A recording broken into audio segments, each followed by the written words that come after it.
दोस्तों आप लोग देख रहे हैं तेज भोजपुरी। आप सबका तेज भोजपुरी चैनल में स्वागत है। दोस्तों दो चार दिन से एक खबर सोशल मीडिया पर बहुत ही तेजी से वायरल हो रहा है। दोस्तों वो खबर है भोजपुरी के ट्रेंडिंग स्टार खेसारी लाल यादव और मनोज सिंह टाइगर उर्फ बतासा चाचा के विवाद के बारे में। जी हाँ मेरे दोस्तों, जब ट्रेंडिंग स्टार खेसारी लाल यादव छपरा से चुनाव हारे तब मनोज सिंह टाइगर एक वीडियो पोस्ट किए जिसमें वो बोले कि इसीलिए बोलते हैं कि थोड़ा पढ़ाई लिखाई भी कर लिया करो और ज्यादा भाषणबाजी मत करो और अभी आपको सीखने की जरूरत है। आप जाकर राजनीतिक सीखिए, उसके बाद आप राजनीतिक में दोबारा आइएगा।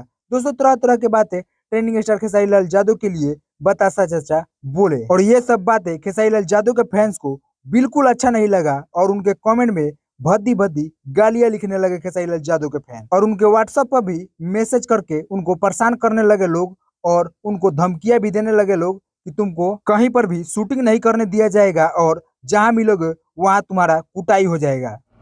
तो जिन्होंने हमें गाली दी है, जिनके मोबाइल से गाली आई है, वो बताएंगे कि उनका मोबाइल का इस्तेमाल किसने किया या उन्होंने किया या किस परिस्थितियों में किया, क्यों गाली दी मुझे, ये क्यों बोला गया कि आपने ऐसा ऐसा पोस्ट किया है, तुम्हारी माँ बहन कर दी जाएगी, आपको जिंदा नहीं छोड़ा जाएगा, आपको शूटिंग नहीं करने दिया जाएगा। और बतासा चाचा ये सब सारी चीजें खेसारी लाल यादव के ऊपर थोप देते हैं और वो पावर स्टार पवन सिंह और मनोज तिवारी के साथ मिलकर एक FIR भी करवा देते हैं खेसारी लाल यादव के सपोर्टर के ऊपर। अब वो सपोर्टर है कि खेसारी लाल यादव के कौन है, वो तो बोल रहे थे कि कोई खासी आदमी है खेसारी लाल यादव का और उसका हम सारा डिटेल निकाल कर रखे हुए हैं और FIR दर्ज करवा दिए हैं। बाकी दोस्तों हमारे ख्याल से बतासा चाचा को ऐसा नहीं करना चाहिए था।